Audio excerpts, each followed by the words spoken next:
CEO는 직원들의 동기부여에 관심이 많습니다. 동기부여, 쉬운 주제는 아닙니다. 하지만 해답이 없는 것은 아닙니다. 직원들이 자신의 업무에서 의미와 가치를 찾을 때 진정한 주인의식을 찾게 됩니다.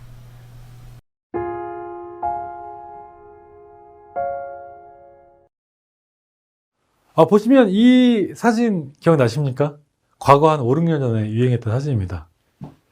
강아지들인데요.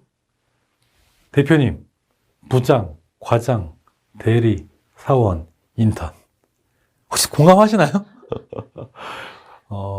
대표님 살아있죠? 자, 다른 대표님 강아지와 다른 강아지들이 얼굴 중에 어디가 틀립니까? 제가 체크했죠? 눈빛이 틀립니다. 대표와 직원의 눈빛은 틀립니다. 자, 차이는 뭐가 나올까요? 네 글자. 무슨 의식의 차이? 주인의식. 이게 내 회사냐, 아니냐에 따라서 눈빛이 차이가 나는 겁니다. 물론 직원들한테 주인의식을 기대하는 건 무리가 있죠. 이거 내게 아닌데. 네. 근데 재밌는 실험 사례를 하나 우리 대표님들을 위해서 말씀드리겠습니다. 주인의식을 갖게 만드는 방법입니다. 누가 얘기했냐? 제가 얘기한 거 아닙니다. 애덤 그랜트라는, 지금은 와튼 스쿨의 최연소 종신 교수입니다. 아시는 분들 많으실 거예요. 오리지널 기브 앤 테이크라는 세계적인 책을 베스트셀러 저자이기도 합니다. 이 양반이 논문에서 실험한 게 있어요. 보통 콜센터 직원들이, 콜센터 뭔지 아시죠? 사랑합니다, 고객님. 사랑은 무슨 사랑을 합니까? 얼마나 이 악인들이 많아요. 보통 악성들. 그래서 대부분 이중률이 가장 높고 직무 만족도가 가장 낮은 직업 중에 하나가 뭐냐면 콜센터 직원들이에요. 이 직원들을 대상으로 애덤 그랜트가 실험을 했습니다. 어떤 실험을 했느냐? 콜센터 직원들, 대학에서 기부금을 모집하는 직원들이에요. 이거죠. 안녕하세요, 동무님. 저희가 이번에 어려운 학생들을 위해서 매달 소요액의 기부를 받고 있습니다. 이 기부금은 어려운 학생들을 위해서 장학금으로 쓰일 예정입니다. 근데 대부분의 동문들이 다 반기진 않겠죠. 관심 없습니다. 전화 끊을게요.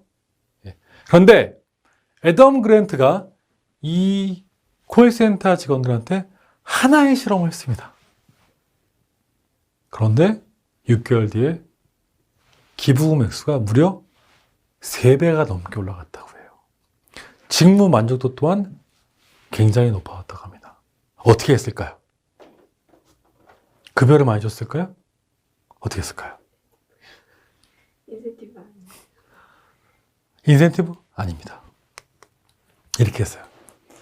한 달에 한 번 콜센터 직원들하고 기부금을 수혜받고 있는 학생들과의 미팅을 가졌어요. 즉 뭡니까? 그 장학금을 수혜받고 있는 학생들이 직원들을 만나서 뭐라고 얘기하겠어요? 선생님, 정말 감사합니다. 선생님 덕분에 제가 이 어려운 환경에도 공부를 계속할 수 있었어요. 너무 감사해요. 그 어린 학생들의 눈빛을 본 콜센터 직원들은 어떤 마음이 들었을까요? 내가 하고 있는 이 전화 한 통화 한 통화가 이 어린 학생들의 꿈과 희망을 지키는 그런 일이구나 라고 자신의 직업에 대해서 의미를 찾게 되는 겁니다. 무려 6개월 뒤에 3배 이상의 생산성의 향상을 가져왔다고 그래요. 실제 실험 바랍니다. 하나 더 볼까요? 일본에는 지로라는 회사가 있습니다. 헬멧 만드는 회사죠. 제조업입니다. 제조업에 근무하는 근로자분들 좀 거칠죠. 거칠 수밖에 없을 거예요. 근데 우리나라는 HJC라는 회사가 있지만 이 회사에 하나의 실험을 했는데 마찬가지로 6개월 뒤에 불량률이 제로가 됐다고 합니다. 어떻게 했을까요? 불량률 제로라는 신화를 이 지로라는 회사는 어떻게 만들었을까요? 이렇게 했다고 합니다.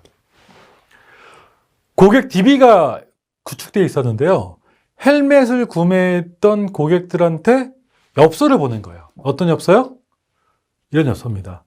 혹시 사고가 나신 분들은 저희한테 사연을 보내주시면 저희가 소정의 사은품을 보내드리겠습니다. 그랬더니 전국에서 수백 통의 사연들이 도착을 한 겁니다. 대부분의 사연이 이런 거예요. 나 이번에 사고가 났는데 너의 헬멧 덕분에 내가 생명을 구할 수 있었다. 고맙다. 대부분 이런 거 아니겠습니까? 이 사연들을 대표님께서 화장실, 휴게실, 인트라넷, 더 중요한 게 있습니다. 일주일에 한 번씩 이 사연들을 대표님께서 전 직원들을 다 모아놓고 읽어줬다고 합니다. 직원들이 조금씩 바뀌더래요. 근데 대표님이 매주 계속 읽으면 직원들이 좋아할까요? 안 좋아할까요? 좋아합니까? 아니죠. 또 시작이구나. 그래서 이 회사의 대표는 나중에 이 사연을 읽는 거를 직원들이 하나하나씩 했다고 합니다. 그러니까 직원들이 하나하나씩 자신의 일의 의미에 대해서 깨닫기 시작했다고 해요. 그게 다 실제 사례들입니다. 제가 이때 참여했던 고객들, 직원들에 대한 인터뷰 사례입니다. 한번 읽어볼까요? 인바운드 콜입니다. 콜센터 직원이에요. 제게 맡은 일은 주문을 받고 접수시키는 단순한 업무일 수 있어요. 하지만 고객들에게 즐거운 경험을 선사하고 싶어요. 그렇게 되면 제 일은 단순히 숫자를 입력하는 것 이상의 의미가 있는 것이니까요. 20대 갓 넘은 직원이 이런 인터뷰를 했습니다. 너무 예쁘지 않습니까? 전 얻고 다닐 것 같아요. 하나 볼까요? 화장품 매장, 어린 친구들 매니저예요. 저는 아름다움에 대한 열정을 가지고 있는 사람이에요. 제가 마케팅을 통해 사람들이 가지고 있는 아름다움의 개념에 대해 생각하는 방법에 긍정적인 영향을 미칠 수 있다고 믿어요. 이렇게 직원들이 변화할 수 있다고 합니다. 여기에 핵심은 다른 건 아니에요. 첫 번째, 당연히 직원들을 한 개인으로서 대해주셔야 됩니다. 인간 개인으로서 대해주셔야 되고요.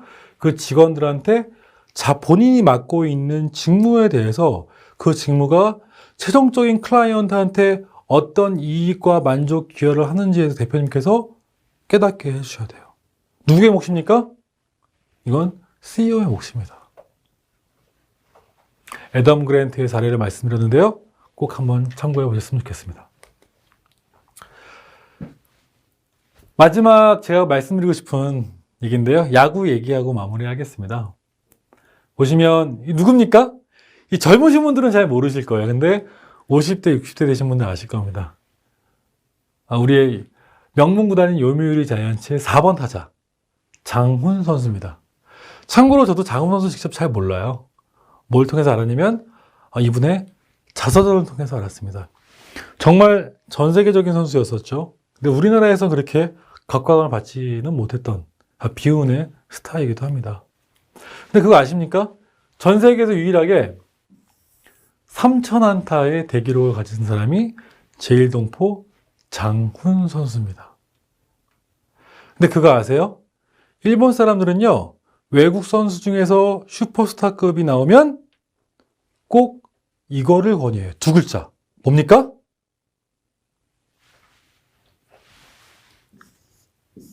귀화. 홈런 타자 대만의 왕정식 선수가 일본 사람으로 귀화했죠.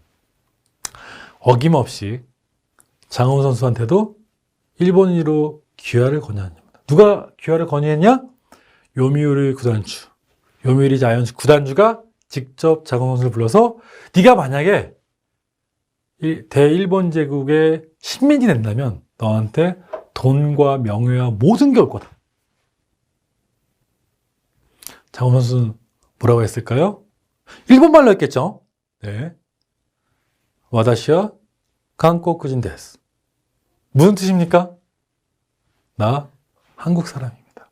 발음이 제가 식민지 발음이라 네, 그렇게 얘기했대요. 몇 번 이렇게 거절한지 아십니까? 무려 7번을 거절했대요. 무려 7번을. 구단주가 얘기했는데 왜 그랬을까요? 장훈 선수의 어머님이 철저한 민족주의자셨다고 합니다. 네가 일본으로 기여하는 순간 나랑 끝이다. 그래서 장훈 선수는 되게 효자였어요. 끝까지 일본인이기를 거부했습니다. 근데 그 전까지만 하더라도 장훈 선수가 지나가면 일본 사람들한테 최고의 영웅이었습니다. 히어로. 근데 이 요미우리 자이언츠 구단주한테 귀화를 거부했다는 일화가 신문 기사에 실려요. 일본 사람들이 알게 됩니다. 그러니까 장훈 선수가 지나가게 되면 이제 조센진 한국으로 돌아가라. 조센진이라고 야유를 보내기 시작했어요.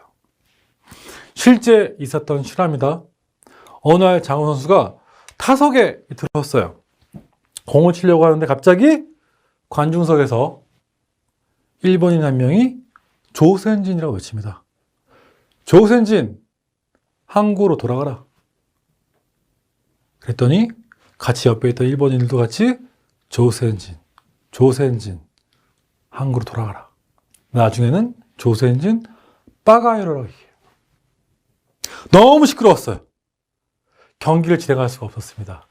심판이 타석에 있던 장훈 선수한테 잠시만 선수 대기석에 들어가 있어라. 장훈 선수가 선수 대기석에 들어갑니다. 아나운서가 얘기를 합니다. 장내에 계신 관중 여러분, 경기를 속행할 수가 없습니다. 좀 조용히 해주십시오. 계속 떠들었대요. 5분 동안 떠드니까 좀 잠잠해지더랍니다. 심판이 선수 대기석에 있던 장훈 선수를 부릅니다. 나와라.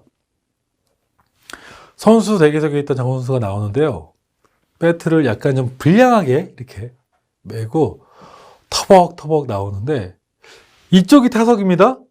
근데 타석으로 안 걸어가고 자신한테 야유를 보였던 수만 명의 관중석 앞으로 터벅터벅 걸어갑니다. 그리고 그 수만 명의 일본인 관중을 바라보면서 한마디를 해요. 와다시야 한국인 데스. 나 한국 사람이다. 근데 뭐? 경기장 안은 침묵이 쫙 흐르고요. 네, 고요함이 흐릅니다. 그리고 장훈 선수는 그 한마디를 외치고 다시 타석에 들어서요. 투수가 공을 던졌고 꼭 이럴 땐 영화처럼 초구를 쳤습니다. 초구를 쳤는데 그게 장애 홈런이 돼요. 나중에 신문기자 인터뷰에서 장훈 선수가 내가 치고 있는 안타, 홈런 하나는 착취받고 억압받고 있는 제1동포의 한을 푸는 것, 복수를 하는 거다라고 얘기합니다. 저는 장훈 선수가 대단한 영웅이라고 생각해요. 제가 이런 말씀 드린 이유가 있습니다. 장훈 선수 얘기를 왜 드리냐면 요즘 경기도 어렵고요. 청년들 취업도 어렵고 영업도 어렵고 중소기업도 어렵고 그런데 나름대로의 본인의 정체성을 잃지 않고 밀고 나가신다고 한다면 언젠가는 장훈 선수처럼 멋진 장애 홈런을 칠 수 있을 거라고 봅니다. 오늘 이렇게 인사드리게 된 거 영광으로 알겠습니다. 고맙습니다.